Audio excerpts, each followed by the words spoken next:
This is a Film Stories original podcast. Mother's Day is almost here, and you can get her the most beautiful time-tested gift around. A watch she can wear every day from Movement. Whether your mom is into classic dress watches, rare and refined ceramics, or tried-and-true bestsellers, Movement has something she'll love. And right now, everything at Movement is up to 50% off site-wide during their Mother's Day sale. A watch is a gift that celebrates all the time you spent with Mom. And a Movement watch is even more than that. Movement uses industry-leading materials for their fresh, modern watch designs, from technically complex ceramics to vintage-inspired style, all for an incredible value your wrist and wallet will both love.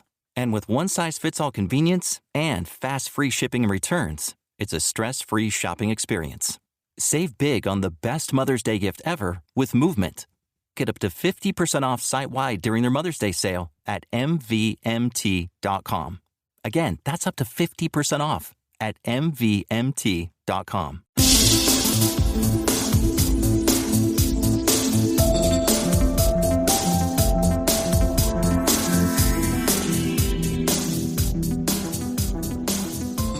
Welcome back to the Xcast. The truth is in here.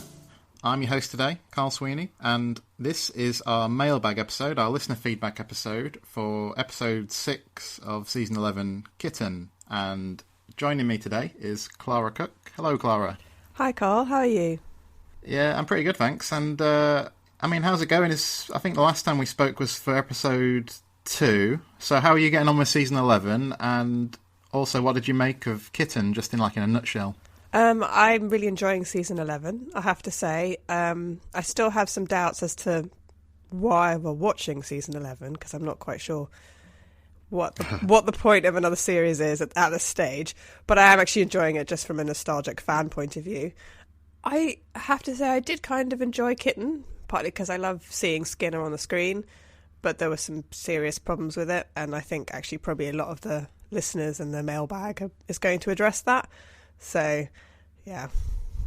Yeah, I thought this was a decent episode. I suppose I really liked the run of episodes 2 to 5, and I don't think Kitten was quite as good as those.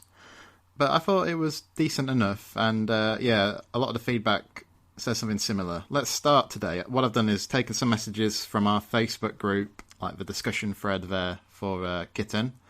And I thought it'd be good to start with Tony, because he was ill, obviously, and didn't do the main podcast like he normally would. But he did leave a message, or he's left some messages on Facebook, and the first one said this: 45 minutes to spell out everything that brilliant Skinner speech in one breath did in 3. Nah, sorry. This was just a waste of time in my book. Almost solely designed to quell moans that Mitch Pileggi was being forgotten. He does deserve this, but did it tell me anything I didn't know about Skinner? Not really. That's its biggest fault, because it feels like a massive missed opportunity to explore stuff about this guy we didn't know. So how would you respond to that, Clara? I kind of agree with him. I think that the speech in one breath is much more poignant and insightful than anything that we saw in Kitten. I think the two moments in Kitten that I felt got close to the speech in one breath was when Skinner was looking through the photos of him and his army buddies in Kitten's. Well, in Davy's trailer, and then at the very end when he's saying to Mulder and Scully, I lost my faith basically in my government, and it's you, both of you, who have helped me focus my life's work, that kind of thing. I actually thought that those two moments were quite kind of moving. Other than that, I sort of felt a little bit like we spent way too much time on Davy and not enough time on Skinner, and Mulder and Scully were doing the investigating. And I felt like, although that's what they're supposed to do, I felt like we could have had a little bit of, a bit more action with Skinner, to be honest.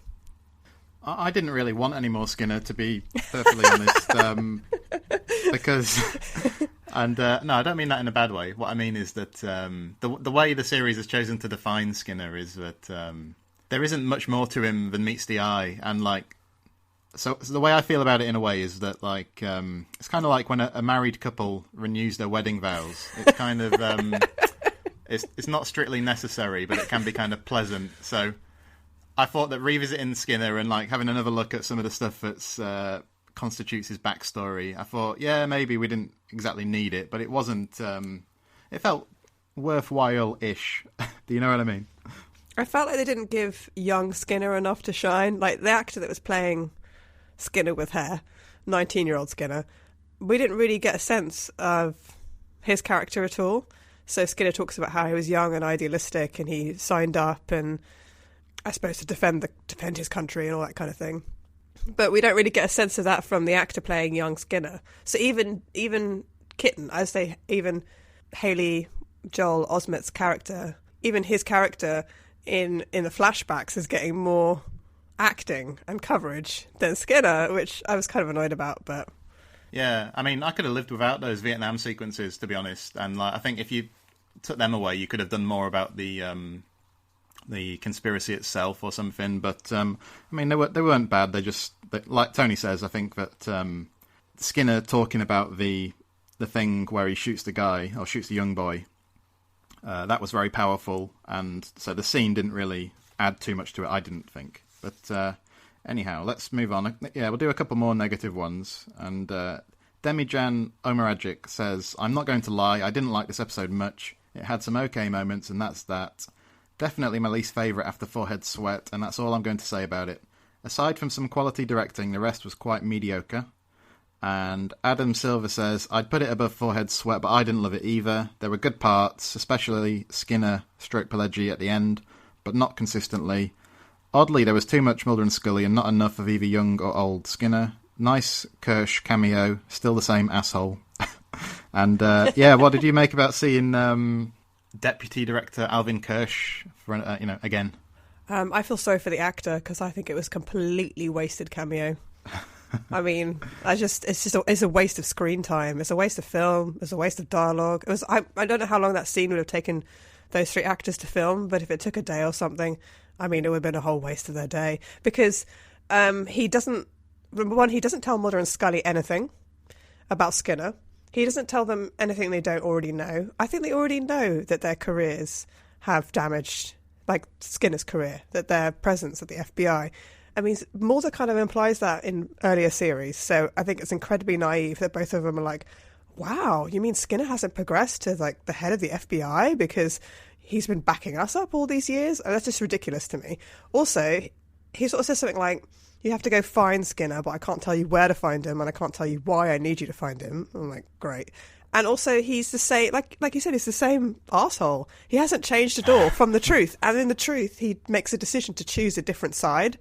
And we don't get that feeling at all from him. And he's sort of seeing Skinner, he's seeing Mulder stand in front of him as if it wasn't the last time he saw Mulder. He wasn't like helping him escape from execution. Do you know what I mean? That's a continuity issue for me, to be honest. I mean, what's kind of contrived about it as well is that Skinner, I mean, he probably would have just called in sick or something, wouldn't he? He would have been a bit more smart about it instead of going AWOL, which is what they say. That seems a bit of a stretch to me. As regards Kirsch, yeah, I think that is true. I mean, the issue with like Mulder and Scully discussing like their effect on Skinner's career, like I don't remember it being directly referenced before, but like where it does make a bit of sense, I think, is that like the show itself kind of has forgotten about Skinner's career. So like it was really unconvincing to me, and in season 10 when he's just there in exactly the same role with no he wasn't really doing a great deal. And I didn't say this to Sarah the other day because I'm not sure it would have gone down well, but I think that Skinner should have been like stayed off screen until he could have been brought back in a more interesting way, to be honest. So I think that if Mulder and Scully were real people, it doesn't really track that they would never have considered this, but it sort of makes a bit more sense in kind of a meta way, in that the show itself hasn't done well by Skinner in the last, definitely the last season anyway, you know? Yeah. All right, so Tanya Hernandez was a bit more positive about the episode, and she says, this episode was okay. I was expecting more, but I don't know what that more was. It was nice to see a little more about Skinner, but I felt that since we saw a part of his past in Vietnam already, this almost retconned that event, which is disappointing. I did love how Mulder and Scully were there to prove his innocence, even with Mulder's slight doubts about Skinner. And I really liked how Scully was harbouring guilt about how her and Mulder's crusade may have had a negative effect on Skinner's life, and his reassurances that he's done what he wanted to do to support them. The Juices line is an instant classic. overall, just an okay episode. I wasn't over the moon for it. I'd put it at the bottom of my list right now for favourite episodes of this season. Marlene Stemmy says, I thought the last scene of Skinner talking to Mulder and Scully was terrific. Skinner has seemed very excuse-making and blame-driven, especially this season, so I liked that he recognised his just following orders behaviour and acknowledged how Scully and Mulder had affected his perceptions. I liked the symbolism of losing teeth and cutting off ears for what these might represent in the near future, maybe for Skinner's decisions regarding CSM. I would have liked to hear more of Mulder and Scully's discussions. I thought a lot of the mystery conspiracy plot was blood, with a detour, atmosphere and setting. That's not necessarily bad, but it made the ending crop dusting voiceover very non-threatening. It's probably my least favourite of Season 11, but I will watch it again. I'm sure it has some ideas and character moments I missed on first viewing. So she touches on a few things there, but like the mystery stroke conspiracy plot. Yeah, so what did you think of that? The whole poisonous gas or hallucinatory gas, whatever it was exactly. I felt like it's been done before, so it's quite an old X-Files story in my mind. So she says blood. I think, wasn't there some sort of gas and wet wired? Or maybe there wasn't actually. No, wasn't there a gas and wet wired as well? No, it was television signals in wet wired, but the same kind of thing, isn't it, I suppose? And she's right, it's like Detour. It's also reminds me a little bit of some of the other shows that they've done to do with soldiers who've been experimented on. I'm thinking of Unrequited and Sleepless.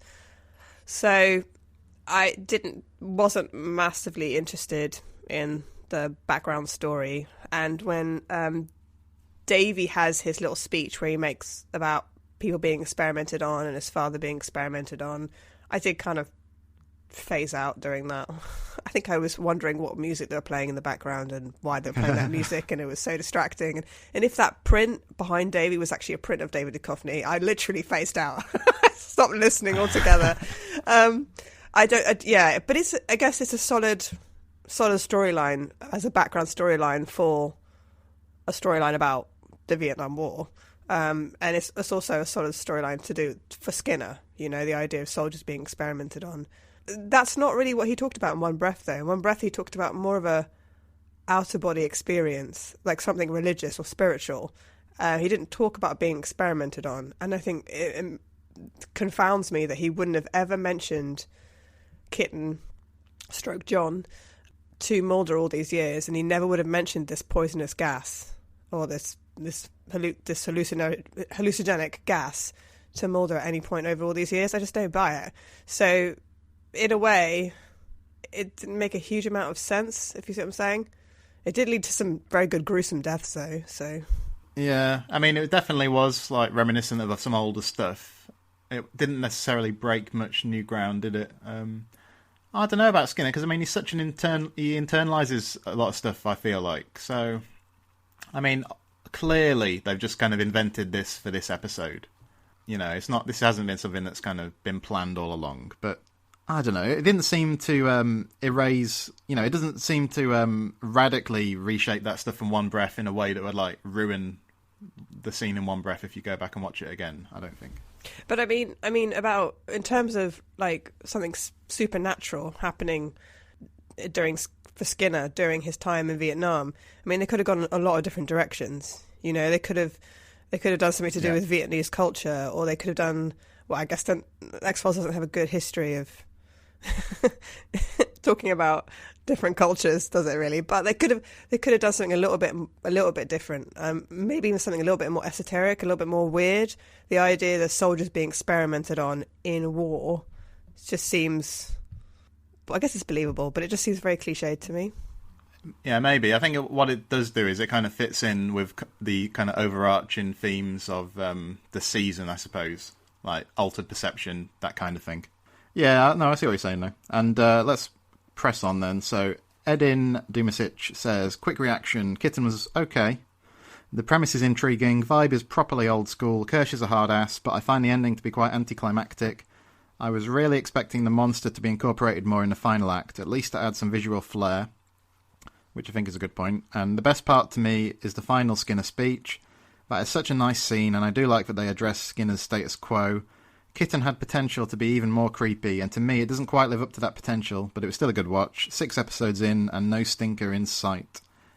I mean, on the issue of, like, the monster, in quotes, Yeah, because I sort of was imagining if you took out the Vietnam flashbacks and just addressed that through dialogue, you could have had like a nice creepy teaser where we're not sure what the monster is, and you could have had one or two more scenes where you kind of play that up. But ultimately, of course, they didn't do that, did they? They kind of, Mulder's immediately wised up to the fact it's a guy in a mask, and they don't really try and sustain the pretense that it's a monster, do they? So I can see with this episode, like, a few different ways they could have gone with it, though. Yeah, so the monster, well, I think in order to have the monster be more involved in the story, I think they'd have to have, well, obviously it's not a monster, is it? It's Davy dressed up. So there's not even really anything that's hugely supernatural, paranormal about this. It's really about, except for the gas, I suppose, it's really about people. So in order for the monster to be more of a focus, I think they'd have to have Mulder see it as a monster, which means he'd probably have to inhale the gas at some point. Or Skinner. And actually, when Skinner loses his tooth at the end of it, so it does imply that while he's been in Mudlick, in the town, he's been exposed to the gas in some way. I do think there were some really good, creepy moments, though, like the moment with, the idea that there's all these like holes hidden in the woods, all these traps with these big wooden spikes. There's something particularly gruesome about being impaled or having your teeth fall out, and the idea that the whole town of Mudlick is filled with traumatized Vietnam vets who are losing their teeth. I mean, that's pretty nightmarish. Who hasn't had a nightmare at some point in which their teeth fall out? So, and the idea that everybody's randomly losing teeth the entire time is kind of creepy. No, yeah, definitely some scary ideas and images, weren't there? I mean, I can imagine an episode where that's kind of foregrounded even more, but this was doing like a few different things at the same time, wasn't it, I suppose? And last one from Facebook is Mark O'Brien, who says, really enjoyed the Skin Man episode. Great nods to his past from One Breath and Avatar and his apartment in Alexandria he still has. Bit disappointed though he didn't marry Arlene, his real wife and secretary, as he had the wedding band on in season 10, so let's hope they're just on the outs for a while. Great to have some added Kirsch too. Wish Mulder would have pulled him up about his career after helping busting him from the brig, but you can't have enough James Pickens Jr.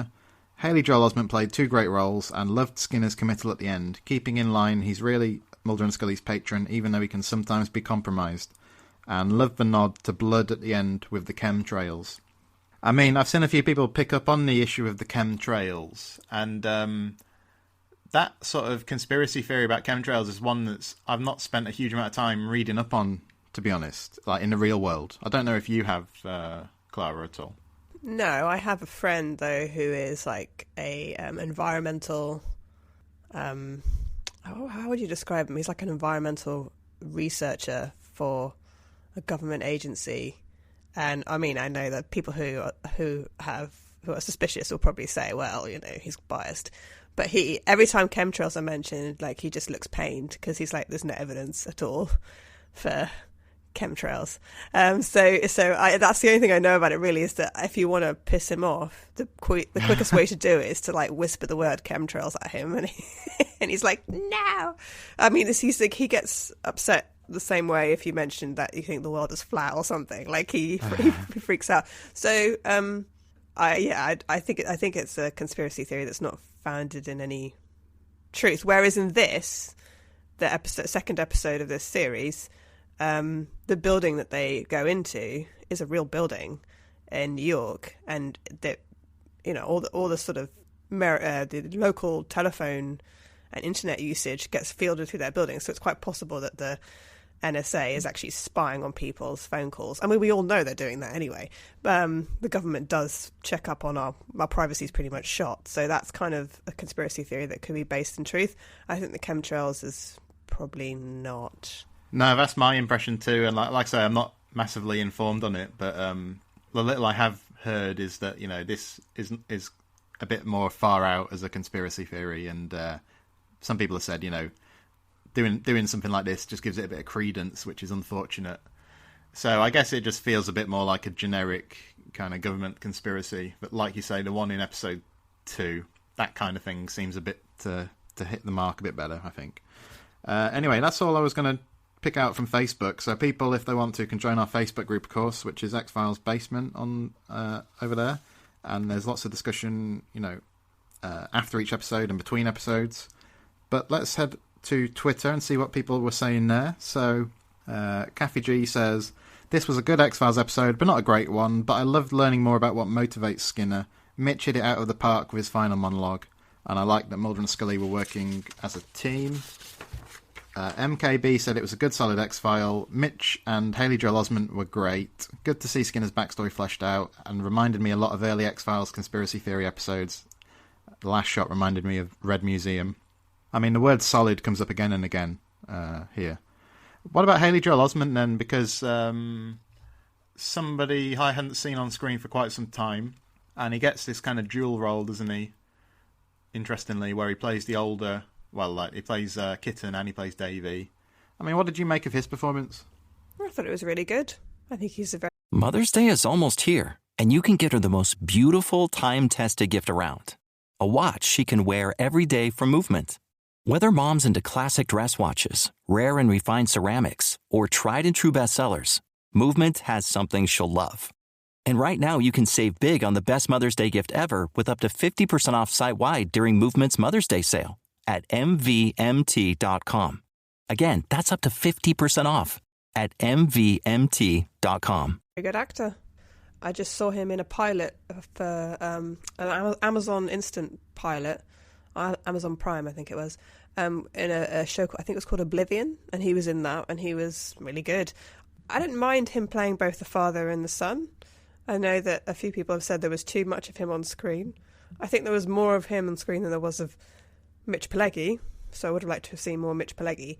But yeah, I thought he did a good job. I was confused as to why Davey was doing this. Is Davey also paranoid because he's been breathing in the gas? Like, is the gas supposed to control people or just make them violent and aggressive and paranoid? So it was kind of confusing as to, like, you know, what would the gas achieve being dumped on this population? And also whether or not Davey was just traumatised by what's happened with his family and his father, or whether he actually was... Like, did he kill his father as well? Like, how did his father end up hanging from the tree? Or is it that he is actually been affected by the gas?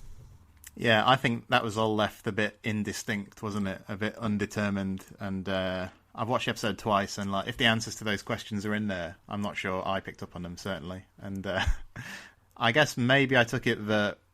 I don't know, was it that he shared the same... Because of his hereditary link to his father, obviously, he reacted in a similar way to the gas. I'm not really sure if that would make sense, though. And he's definitely traumatised by what's happened with his family and his, like... Because, you know, the picture of his mother has been cut out and stuff. So he's obviously traumatised by what's happened to his parents' marriage breakdown, and his father being... and he does sort of a kind of confront Skinner about that, doesn't he? He sort of says, can you imagine what that did to me?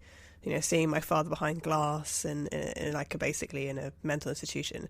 I think the episode does address this theme, which I don't know if it intended to do, but I saw it, was the theme of how war affects soldiers and how veterans can actually come back from war with scars and mental damage, and their lives can be altered. And John's life was, like Kitten's life, was completely ruined, and that then had a knock-on effect on his son, Davey, whose life was also completely ruined. But also Skinner's life's a little bit damaged by what happened in Vietnam. Like you said, he's sort of a repressed character. His marriage broke down, as we know from earlier episodes. And he's living in a Spartan apartment without any sort of personal effects. Doesn't seem like he's got any family or friends. It's all a bit sad, really. Yeah, definitely a very low-key existence. I mean, in terms of it being a commentary on, like, warfare, though, I mean, because it's kind of set up within this story of, like, the poisonous gas or whatever, it kind of doesn't really... You know, I think they've covered that kind of theme before a bit more effectively on the series. But, you know, I think that wasn't the main thing they were going for, I guess. No. And let's see what other people thought. So Reynard Muldrake says, I'd say solid. From a season arc view, had this episode come before Ghoulie, and with a small tweak, I feel the Mulder Skinner discussion on Chimera, which was the boat or the ship in Ghoulie, would have made a bit more sense, and they could have played the growing trust card as a through line into mid-season. Opportunity missed? ? And Beth says, I thought it was a solid X-File episode, right amount of gore, action and conspiracy, and the conspiracy stuff was good because it wasn't outright political. Just can't trust politicians or government in general. Which is definitely true in the sense that there weren't these ever so slightly veiled references to like Trump or whatever that we've had in like the previous few episodes were there. It was a bit more, felt a bit more like cookie cutter X-Files, if that makes sense. You know, just kind of, it was in the mould of stuff we've seen in the past, wasn't it? Yeah, I think, I don't know, I mean, nowadays, I mean, I guess Mulder makes this point, doesn't he, in Forehead Sweat. Nowadays, it's, I mean, just, you don't really need an X-File episode doing commentary on today's world. Today's world is just kind of weird enough as it is, you know, with the news, with the politics. But also, like, with the chemtrails, like, do we really need to think that the government is, you know, spraying our population with poison gas when we ourselves are ruining the planet just by, like, you know, our pollution anyway. So, I think I'm finding watching the X-Files in 2018 less of an insightful experience than I did when I was watching it in the 90s. I just think the world's a different place, and the news itself is weird enough. You don't really need any sort of fictional commentary on it, you know. So, but I did have one big problem with this episode, which Reynard sort of touches on, which is that I'm really sick of Mulder and Scully questioning Skinner and questioning Skinner's loyalty. I mean, I think it's poor writing to have it be like, is he, isn't he, is he, isn't he, back and forth. Like, can he be trusted? Can he not be trusted? Can he be trusted? He's proven himself again and again and again throughout the entire series. It just doesn't make any sense now that they would just start questioning him all over again. It makes Mulder and Scully look more paranoid than they really should look, if you see what I'm saying. I mean, people think they're paranoid, but they're actually seeing the truth, and this just makes them actually seem paranoid. Well, I sort of agree, but like the episode that made it work the best, I thought, was episode 2, because you had that sequence where it was like Skinner had allowed the files to be digitized or whatever. And I thought that discussion there was good, because Mulder's saying like, hey, this is my work. And like Skinner actually had a valid kind of comeback there, didn't he? Which is like, hey, hang on, these files are like everybody's, aren't they? So I thought what they did cleverly there was they used kind of the gap in the series, like the gap from 2002 to 2016, you know, and they used kind of what would have been going on there in a nice way to kind of involve Skinner, I thought, because, you know, I don't think they always make the most of the fact that he's got this access, and he does have the capability to find out stuff that Mulder and Scully wouldn't necessarily. But I mean, there's no getting away from the fact, is there, that it is a retread of something that they did, you know, on a number of occasions in the original series, ultimately. What I did like about that scene in Ghoulie, and I didn't like it the first time round, but I saw a review which I thought was quite insightful, which is it said, like, there are these occasions in this season where we're getting, like, familiar X-Files elements, but packaged in a slightly different way. So in Ghoulie, we haven't had Mulder and Scully walking around in the dark with flashlights, but you had the two girls on the ship who were doing something similar, which was kind of a classic X-Files image, but not from Mulder and Scully. And then you had the Skinner scene where it's a Deep Throat scene, basically, or it's a Mr. X kind of scene, but it's kind of jarring because it comes from Skinner himself, you know. So, I don't know, I feel like a couple of the episodes have got closer to using him effectively. Like, I didn't think it necessarily got off on the best start in My Struggle 3, though, is the problem, I think. Yeah, I mean, well, they're trying to create drama as well, aren't they? So, and in order to create drama, often arises out of conflict. So they've got to create some sort of conflict. So having him get in the car with cigarette smoking man and then show up at the hospital in My Struggle 3 with smelling a cigarette smoke is a way of creating conflict between him and Mulder. But I don't know, it just all seems a bit contrived for me. I'm not saying they can't have conflict, but I'm just saying I think that maybe the conflict could be about Mulder's approach to a particular part of the conspiracy, or do you know what I mean? I had a discussion with my friend about this, about My Struggle 3, when Mulder shows up at the hospital, having, I guess, accompanied Scully there, who's just having these seizures. He immediately seems antagonistic towards Skinner. And Scully's, my friend was like, oh, he's just worried about Scully. And I was like, well, I don't know. I think they're setting it up for there to be tension between the two of them. But there's no reason for why Mulder should be antagonistic at that point, because he doesn't know if Skinner's up to anything. Yeah, well, we discussed that scene, I think, on the mailbag we did, didn't we? And, Yeah. I felt that at that time it was setting up the fact he was going to be hostile towards Skinner later, but at the time I think it was just he was venting, basically. That's how I took it anyway. But I think we made both exactly the same points a few weeks ago anyway. So Avi says, the first episode of the season that was not the best one so far, shame. So he feels there's been kind of an upward trajectory up until this week. Kalechi says, going to sound like a broken record, but solid would be my answer too. I think the episode will grow on you over time like Ghoulie. Thought Haley Joel Osment was a great addition to the cast, a natural fit. Love how the series as a whole has been thematically consistent. And just a few more. Nathan Drake says, best episode of season 11 for me. A throwback to those great early season episodes where the threat wasn't stopped by the end of the episode. Sometimes humans make the best monsters. Plus has someone who has a reoccurring nightmare about losing his teeth. This was utterly terrifying. Yeah, I wonder if next time we see Skinner he's going to have lost like half his mouth's worth of No. teeth. I suspect not. But no, that is like, you know, a lot of people, don't they, share kind of a squeamishness about losing teeth or going to the dentist or whatever. So, yeah, that was pretty creepy, wasn't it? Yeah, I was like, at the end of it, I was like, Skinner, go to the dentist pronto. Yeah, after you've called Kirsch, obviously. After, yeah, and, call Kirsch. Yeah, so that was Nathan, and people can check out his podcast, the Geeky Blinders podcast for film like analysis, which is at Geeky Blinders on Twitter, and I think Clara and I have both been on that podcast like a couple of times, haven't we, Clara? Yes, we have. Yeah, it's real fun actually.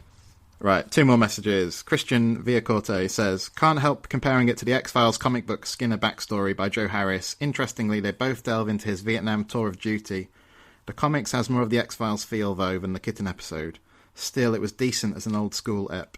Yeah, I don't know if you've ever seen those comics, Clara. Have you?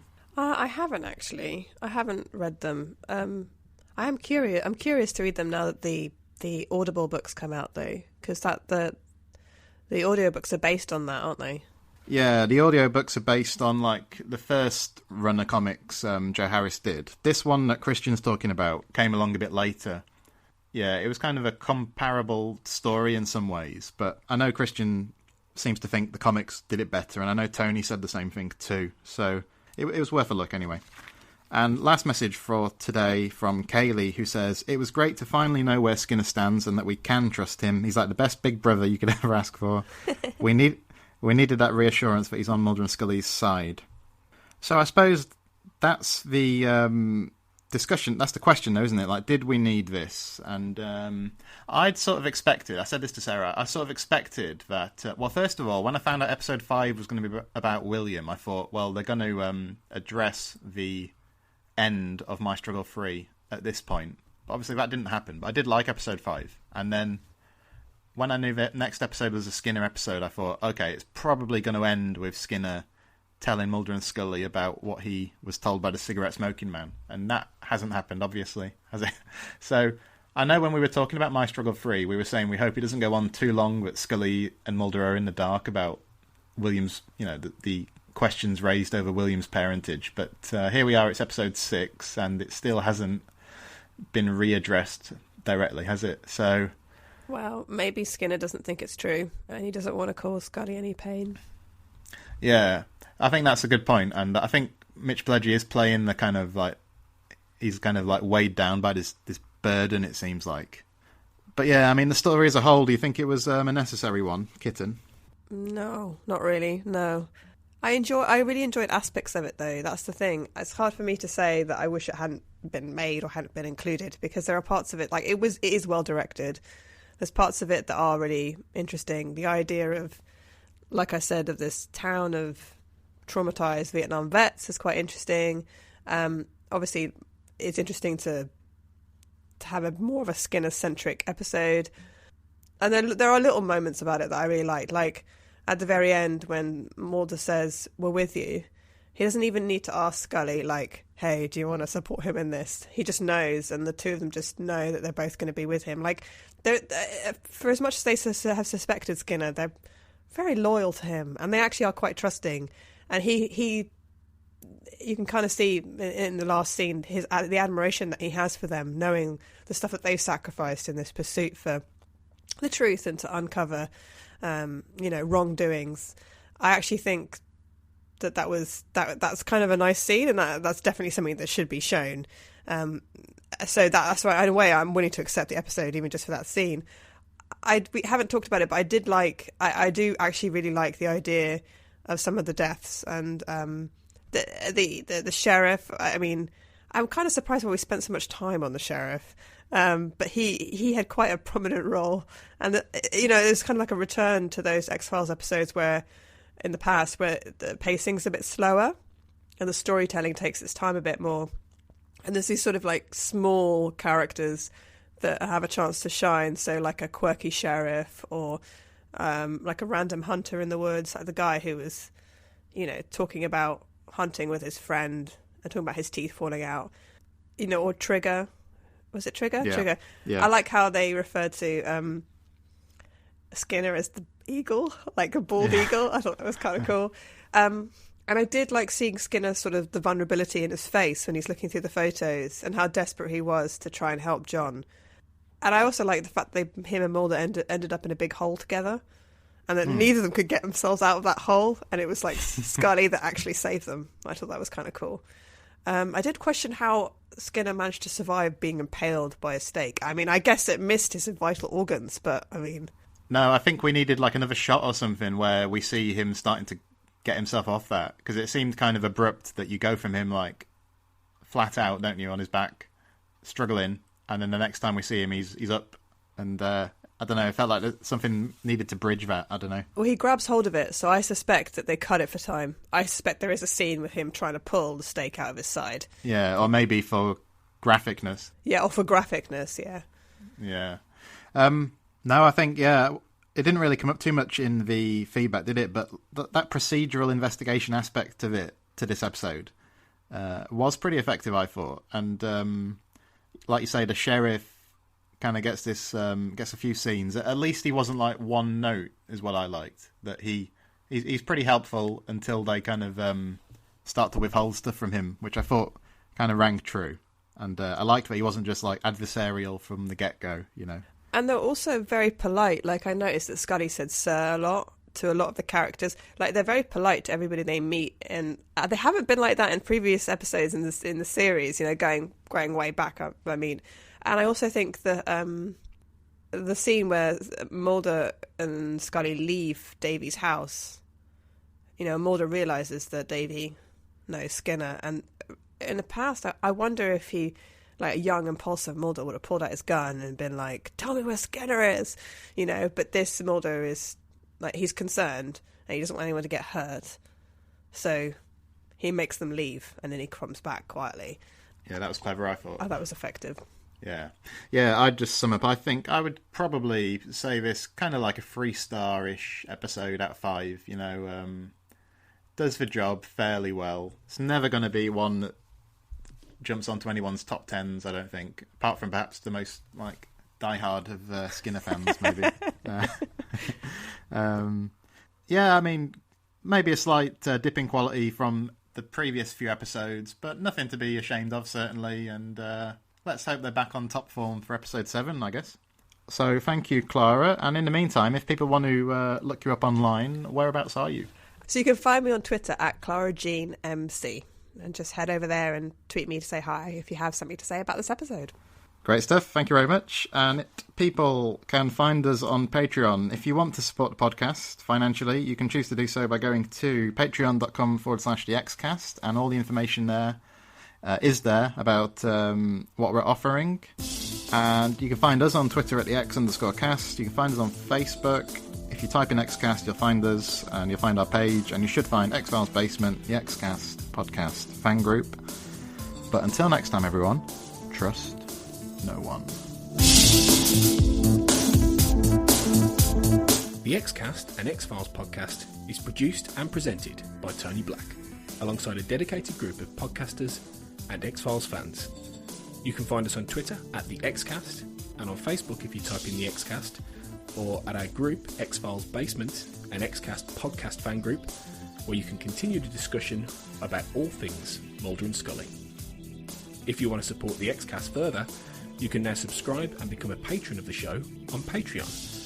On Google, just type patreon.com/the Xcast. That's Patreon. You'll see all of our tiers, subscription options and perks, which include early access to episodes, bonus content such as commentaries on X-Files episodes, access to a patron chat zone, and even appearing on one of our patron roundtable discussions. We would appreciate any support you can give the show, so just go to patreon.com/the Xcast to find out more. Our title music is provided courtesy of Will A, who you can find on Twitter at I am Will AYE.